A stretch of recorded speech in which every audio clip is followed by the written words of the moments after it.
성경 말씀 다 함께 보도록 하겠습니다. 누가복음 19장 41절부터 48절까지의 말씀입니다. 제가 여러분들에게 봉독해 드리겠습니다. 가까이 오사 성을 보시고 오시며 이르시되 너도 오늘 평화에 관한 일을 알았더라면 좋을 뻔하였거니와 지금 내 눈에 숨겨졌도다. 날이 이를지라 내 원수들이 토둔을 쌓고 너를 둘러 사면으로 가두고 또 너와 및 그 가운데 있는 네 자식들을 땅에 메어치며 돌 하나도 돌 위에 남기지 아니하리니 이는 내가 보살핌 받는 날을 알지 못함을 인함이니라 하시니라. 성전에 들어가사 장사하는 자들을 내쫓으시며 그들에게 이르시되 기록된 바 내 집은 기도하는 집이 되리라 하였거늘 너희는 강도의 소굴을 만들었도다 하시니라. 예수께서 날마다 성전에서 가르치시니 대제사장들과 서기관들과 백성의 지도자들이 그를 죽이려고 꾀하되 백성이 다 그에게 귀를 기울여 들으므로 어찌할 방도를 찾지 못하였더라. 이는 하나님의 말씀입니다. 오늘 우리가 누가복음 19장의 후반부에 속하는 말씀들을 보게 됩니다. 누가복음 19장에는 여리고 삭개오의 이야기로부터 시작돼서 예수님의 마지막 여정이 소개가 되어져 있습니다. 6월절 절기를 맞이해서 예수님께서 예루살렘으로 올라가십니다. 예루살렘으로 입성할 때 많은 사람들의 환호와 환영에 휩싸여 있었습니다. 그러나 성경에서 예수님은 이 마지막 여정에 관련하여 독특하고 특별한 어떤 감정을 가지고 계시다는 사실들을 우리가 엿볼 수가 있습니다. 사람들의 환호와 달리 예수님의 마지막 예루살렘으로의 여정은 우리가 잊게 하는 것처럼 인류의 대속의 사역을 완성하기 위한 거룩하고 아름다운 마지막 여정이었습니다. 고난을 알고 그 시기들이 다가오는 것을 감지하시면서 예루살렘에서 보내셨던 마지막 시간들에 대한 우리의 다양한 느낌들, 신앙적인 감회들이 있을 겁니다. 예수님은 과연 어떤 마음을 가지셨을까 상상해 볼 때 다양한 생각들을 가질 수가 있습니다. 그것처럼 마찬가지로 예수님 자체도 이 마지막 위대한 여정을 떠나시면서 여러 가지 생각들 속에 있었을 것이라 사려가 됩니다. 오늘 우리가 보는 본문에서는 예수님이 예루살렘 성을 바라보면서 가졌던 안타까운 마음들을 엿볼 수 있는 성경 구절들을 보게 됩니다. 마냥 기뻐하고 좋아하는 예루살렘 시민들, 그리고 예수를 따르는 많은 무리들, 심지어는 제자들까지 그들은 이 마지막 예루살렘 여정이 가지고 있는 진정한 의미를 깨닫지 못하고 그들 나름대로 흥분된 마음을 가지고 마음속에 그려보았던 어떤 상상력의 나래를 활짝 피면서 그들이 앞으로 누리게 되고 맞이하게 될 새로운 나라에 대한 기대, 예수님의 통치에 대한 그것이 실현될 그런 앞으로의 날들에 대한 어떤 기대감 속에 있었던 것으로 보여집니다. 이들의 잔치자리에 이런 환호 안에 그리고 그 뒤에 감춰져 있는 쓸쓸함과 그들이 미처 보지 못했던 현실적인 고통의 문제들을 간과하고 있었지만 예수님은 이것을 보고 계셨습니다.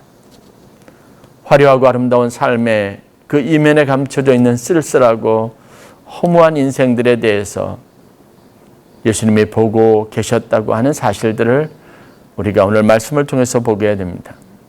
저도 주위에 화려한 것 같은 삶을 가지고 있는 많은 사람들 뒤에 있는 쓸쓸함과 그리고 허무함 그리고 남몰래 말하지 못하는 고민들에 대해서 접할 수 있는 기회들을 참 많이 갖습니다. 남들 앞에 말하지 못할 고민을 가지고 남들은 다 행복한 사람이라고 말하는 그 삶의 이면에 감춰져 있는 은밀하고 내밀한 여러 가지 아픔과 고통의 문제들을 만날 때마다 참 가슴 아프다는 생각들을 많이 갖습니다. 겉으로 보이는 것이 다가 아닙니다. 각 사람에게는 나름대로 자기가 져야 할 십자가의 고통이 있습니다. 예수님은 그래서 인생을 보는 특별한 통찰력을 가지고 인생의 환희의 순간 그 뒤에 감춰져 있는 고난의 문제, 아픔의 문제까지 아우를 수 있는 영적인 힘을 가지신 분이라는 사실들을 저희들이 다시 한번 발견하게 됩니다. 우리의 속사람, 우리의 내면의 깊숙이 감춰져 있는 아픔과 고통을 헤아리시는 주님 앞에 나아가야 할 이유가 바로 여기 있기도 합니다.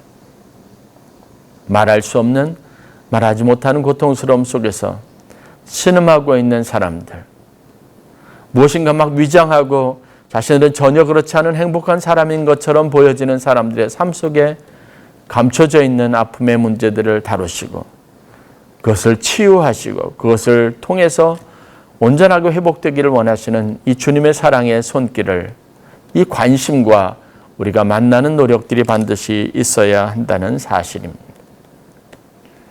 호산나 다윗의 자손이여 호산나 찬송하리로다 외치는 수없이 많은 사람들, 그 인파들 속에서 예수님은 조용히 예루살렘 성의 안타까움과 그 미래, 또 현실적인 예루살렘 유다 백성들이 가지고 있는 고통의 문제에 대해서 공감하시고 슬퍼하시고 눈물을 흘리신 것을 오늘 우리가 본문을 통해서 보게 됩니다.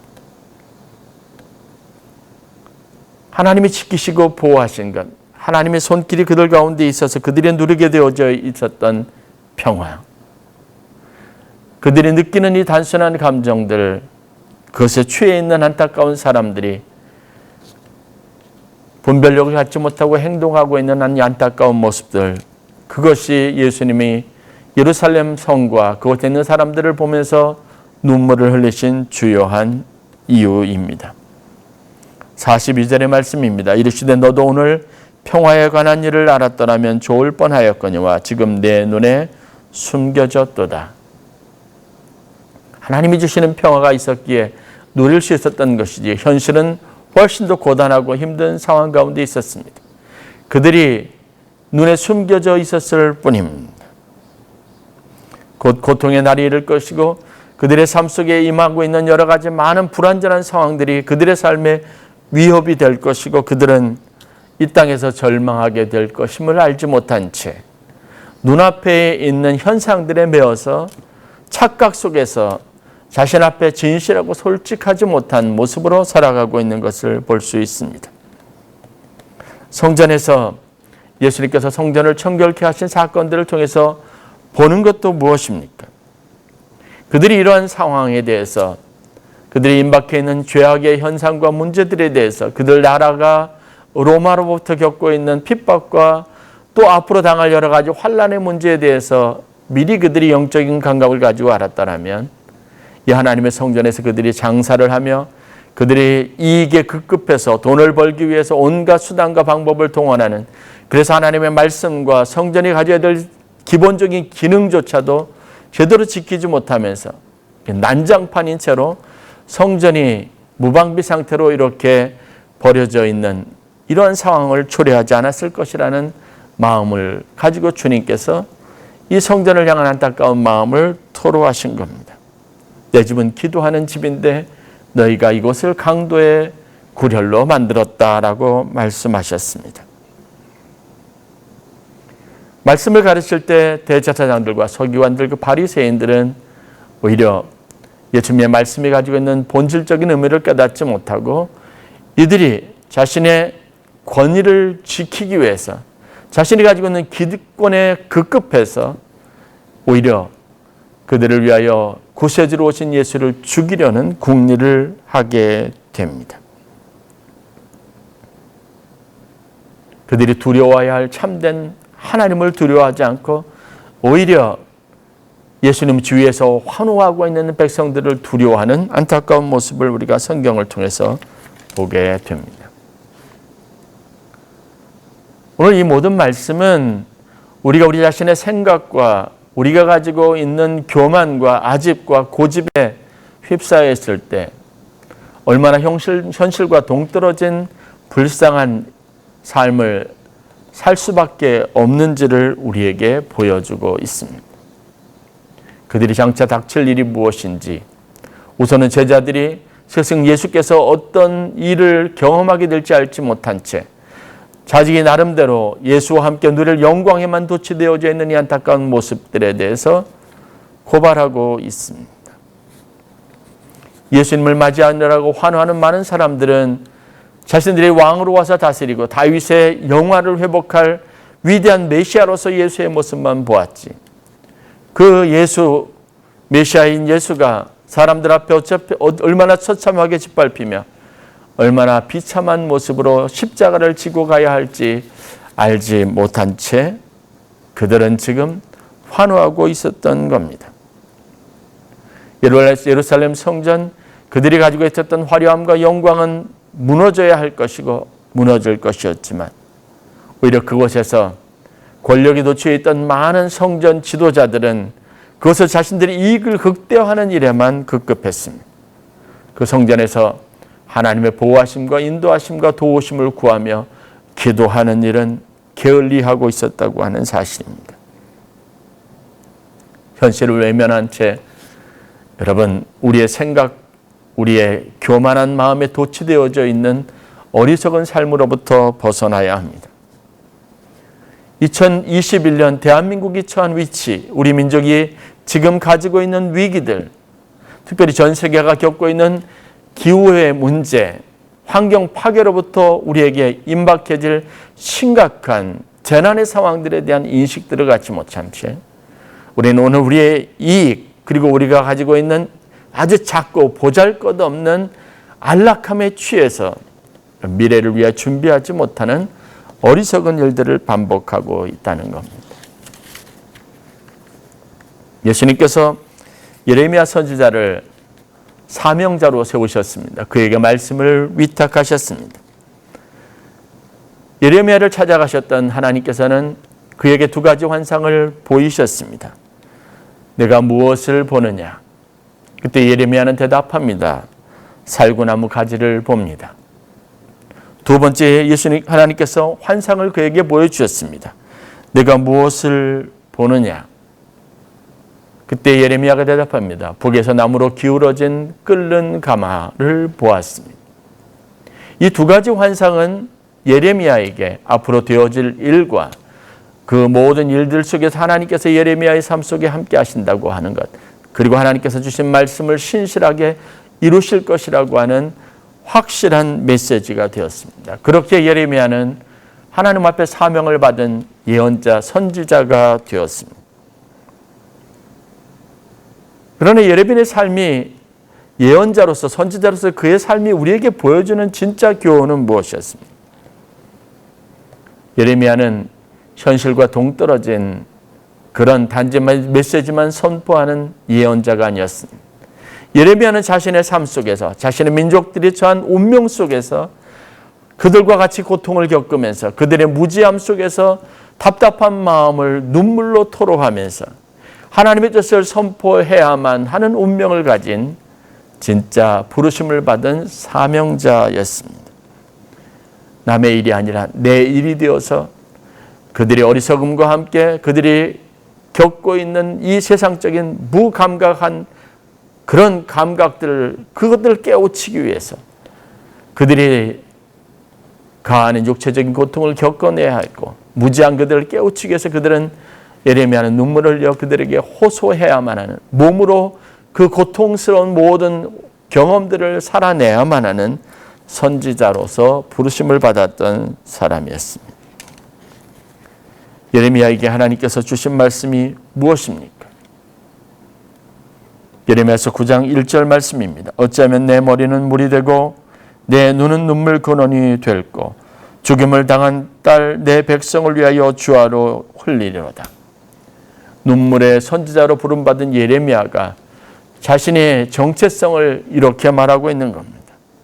내 머리는 물이 됩니다. 그리고 내 눈은 눈물의 근원이 됩니다. 죽임을 당할 딸 내 백성들을 향하여 끊임없이 흘려야 하는 눈물의 샘이 되었던 겁니다. 그에게 주셨던 하나님의 말씀은 분명한 겁니다. 너희의 길을 생각해보고 그리고 애곡하는 사람을 불러서 애곡하는 부녀들로 하여금 이 백성을 위하여 슬피 울게 하라는 겁니다. 예레미야가 흘렸던 눈물은 단순히 그냥 슬픔이 아니었습니다. 이 슬픔을 통해서 그들에게 임박한 고통과 멸망과 심판에 대한 것이 얼마나 심각한 문제인지를 일깨우게 했습니다.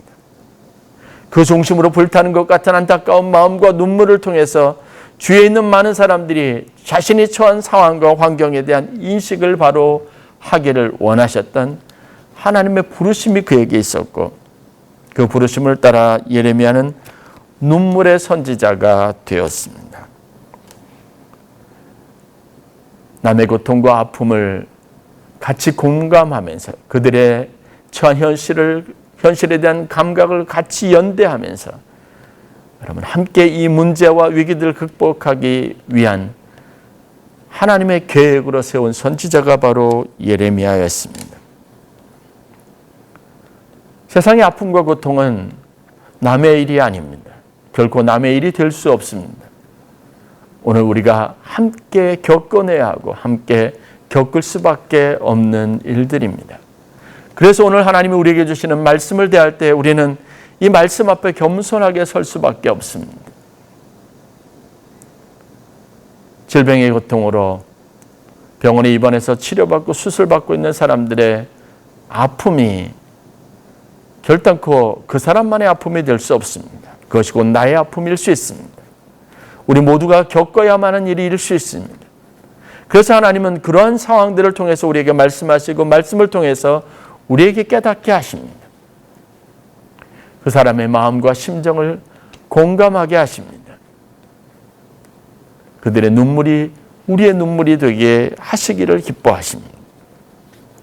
하나님의 사랑이 우리에게 나타나신 바 될 때도 바로 이와 같은 방식을 주셨습니다.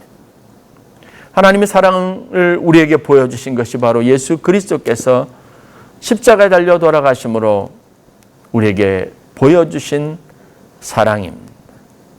우리를 얼마나 사랑하셨는지, 우리의 고통이 얼마나 민감하셨는지, 우리의 고통과 아픔, 우리가 연약함에 대해서 하나님께서 어떤 마음을 가지고 계셨는지 예수님을 통해서 실질적이고 구체적으로 우리에게 보여주셨습니다. 나타내 주셨습니다. 여러분, 이 세대를 향하여 공감하는 마음을 가져야 합니다. 이 세대가 우리에게 주는 여러 가지 많은 징조들을 바라볼 때 그것은 단순히 하나님 앞에 죄를 지은 그런 어떤 특정한 사람들만은, 어떤 특정한 민족들만을 향한 것이 아니라 오늘 나를 통해서 우리 모두에게 알게 하시는 하나님의 말씀으로 들을 수 있어야 합니다. 그런 마음을 가진 사람들이 선교사가 되어서 나와 전혀 관계없는 나라와 민족들을 그리고 종족들에게까지 가서 그들에게 복음을 전하는 위대한 사역들을 감당하고 있습니다. 저는 요즘 한국 사회를 보면서 가지고 있는 위기감이 있습니다. 수없이 많은 비난과 비판의 말들이 쏟아지고 있지만 정작 그것이 내 일인 것처럼 가슴 아파하며 슬퍼하며 하나님 앞에 절망하며 눈물을 흘리며 이 공동체를 위해서 기도하는 기도의 소리가 들리지 않는다는 겁니다. 아우성 소리는, 불만의 소리는, 그리고 비판의 소리는 사방에서 넘쳐나지만 공동체를 향한 가슴 아픈 눈물의 기도 소리가 들리지 않습니다. 예수님과 바리새인들이 논쟁을 벌일 때 답답한 마음을 가지셨던 예수님께서 그들에게 이렇게 말씀하셨습니다. 내가 이 세대의 사람을 무엇으로 비유할까? 이들이 무엇과 같은가? 예수님과 논쟁을 벌이는 사람들, 예수님이 하시는 일들에 대해서 그들이 가지고 있는 기준과 잣대를 가지고 들이대면서 비난하고 있는 사람들, 옳고 그름의 문제에 대해서 냉철하게 따지고 묻는 사람들, 그들이 무엇과 같은가, 어떤 사람이라고 말할 수 있는가, 주님이 그들에게 말씀하고 싶으셨던 겁니다. 누가복음 7장 31절부터 32절 말씀에 보면 주님의 비유는 이렇습니다. 아이들이 장터에 앉아 있습니다. 서로 불러서 그 당시 그들의 눈에 펼쳐져 있는 광경들을 보면서 이렇게 말합니다. 우리가 너희를 향하여 피례를 불어도 너희가 춤추지 않고 우리가 곡하여도 너희가 울지 않는다라고 말하고 있었던 겁니다. 세대가 전혀 공감이 이루어지지 않습니다. 감정적인 교류와 연대가 없습니다. 서로가 서로에 대해서 손가락질하며 서로의 눈에 있는 들보만을 지적합니다. 어느 누구도 나의 문제, 우리 사회의 문제, 우리가 당한 아픔, 고통이라고 여기지 않습니다. 저 사람이 나를 위해서 하는 일로 받아들여지지 않습니다. 각자 자기의 이익과 자기의 유익을 구하는 일로만 비춰질 뿐입니다. 우리를 위한, 공동체를 위한 일로 희생으로 하나도 여겨지지 않고 그렇게 받아들이지도 않습니다. 공감하지 못하는 세대. 그래서 비난의 소리만 높고 함께 눈물을 흘리며 기도하는 기도의 소리가 소멸된 세대. 그것이 제가 바라보는 2021년 대한민국의 현 주소입니다. 여러분, 세계의 고통에 또 많은 사람들이 아픔과 고통에 함께 동참하고 연대하자고 외치는 사람들의 기도에, 부르짖음에 귀를 기울일 수 있어야 합니다. 누가복음 7장에 이어지는 말씀을 보면 거기에 이들이 가지고 있는 단적인 하나의 문제점들을 다음과 같이 지적합니다. 세례 요한을 들면서 예수님이 말합니다. 그들은 세례 요한이 와서 떡도 먹지 않고 광야에서 포도주도 마시지 않자 그를 일컬어 귀신이 들렸다라고 비판한다고 말합니다. 예수님이 와서 많은 사람들과 함께 어울려서 먹고 마시자 그들은 예수님을 향하여 먹기를 탐하고 포도주를 즐기는 사람이라고 세리와 죄인의 친구들이라고 비난합니다. 그들에게는 어떤 것도 공감이 없습니다. 그들의 시선에는 어떤 것도 좋아 보이는 것이 없습니다. 아름다워 보이는 것이 없습니다. 그들이 같이 용납하고 같이 교제하고 교감할 수 있는 어떤 공통분모도 그들의 마음속에 감정으로 솟아나지 않습니다.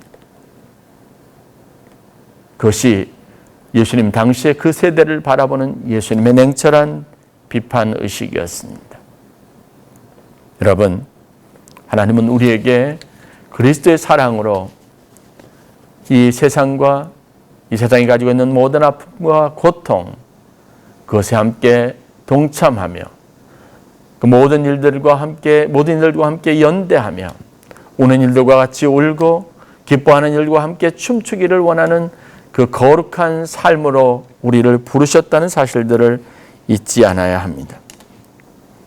세상을 향한 조롱과 비난 대신 세상을 위해 흘리는 눈물이 있어야 합니다. 공감을 잃어버린 시대에 공감 능력을 회복할 수 있기를 주의 이름으로 간절히 축원합니다. 이 시대가 어떤 시대이든 이 시대에 닥친 위기가 어떤 것이든 이것은 지금 우리 모두가 겪어내고 있는 일입니다. 남의 일이 아닙니다. 누구만이 어떤 특정한 사람들만이 당해야 하는 고통도 아닙니다. 이것 때문에 누군가 혜택을 받고 이 기회를 선용한 것 때문에 그들이 경제적으로 부하게 됐다고 해서 그 사람들을 시기하는 마음, 아니 이 혜택을 누리는 사람들은 그렇지 못한 사람들에 대해서 어리석다고 말하는 이런 냉소적인 감정들을 제하여 버릴 수 있어야 합니다. 이 시대에 하나님이 우리에게 주신 것을 알고 그 시대에 우리가 하나님께서 받은 것이 있다면 갖지 못해서 절망하고 있는 사람들에게 베풀고 나누는 일들을 위하여 우리가 우리의 마음을 내어줄 수 있어야 하고 우리의 관심을 쏟아부을 수 있어야 합니다. 연대의식, 공감하는 능력, 지금 그리스도인으로서 우리가 중요한 키워드로 삼아야 될 가장 핵심적인 단어들이라고 할 수 있습니다. 이 시대의 아픔에 공감하며 예수님처럼 보이지 않는 곳에서 영적인 통찰력을 가지고 이 시대를 위해서, 대한민국을 위해서, 고통받고 있는 많은 사람들을 위해서, 많은 사람들이 현실적으로 겪어내고 있는 힘들고 아픈 삶을 위해서 지금은 우리가 함께 울어야 할 때입니다. 그리고 그들을 위해서 우리 마음을 다하여 함께 기도해야 할 때입니다. 눈물과 기도로 함께 연대하고 하나님의 거룩한 나라를 회복해가는 이 거룩한 부르심 안에 저와 여러분들이 정직하게 응답하는 귀한 은혜가 있기를 주의 이름으로 간절히 축원합니다.